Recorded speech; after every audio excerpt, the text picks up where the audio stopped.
बिस्मिल्लाहिर्रहमानिर्रहीम। शुरू करता हूँ अल्लाह के नाम से जो बड़ा मेहरबान और निहायत रहम वाला है। आज की इस वीडियो में हम कुछ सबक आमोज़ अक़वाल आपकी खिदमत में पेश करेंगे।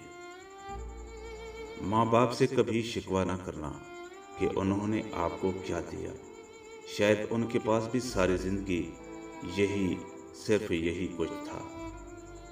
बाप का हाथ अगर कंधों पर हो तो इंसान दुनिया का ताकतवर इंसान होता है।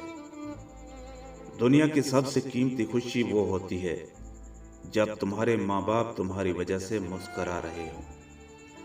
सब्र सीख लें, अल्लाह सब जानता है। वो जानता है कि आप कब किन हालात से गुजरे हैं। यकीन करें वक्त बदल जाएगा, क्योंकि तब्दीली कायनात का उसूल है। ज़िंदगी में बाज़ औक़ात किसी परेशानी का आना आपको बहुत सी परेशानियों से बचाने के लिए होता है। ज़िंदगी की किताब के सब औराक हमारे मुताबिक नहीं होते। अगर कोई ऐसा वक्त सामने आ जाए जिसमें राहतें ना हों तो सब्र कर लेना। मस्जिद के बाहर एक फ़कीर बैठा मांग रहा था।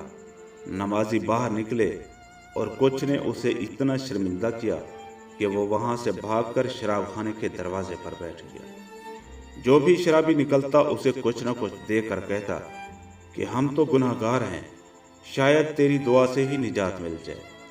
इससे ये बात मैंने समझ ली कि गुनाह करके शर्मिंदा होना नेकी करके तकब्बुर करने से बेहतर है। हकीम हज़रत लुक़मान अलैहिस्सलाम ने फरमाया कि खबरदार ऐसी औरत पर हरगिज़ भरोसा मत करना जो कुंद ज़हन और बेशऊर हो।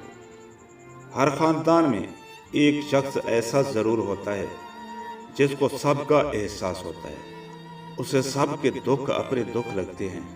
वो हर किसी को सहारा देता है, मगर खुद तकलीफ़ की घड़ी में वो अकेला रह जाता है।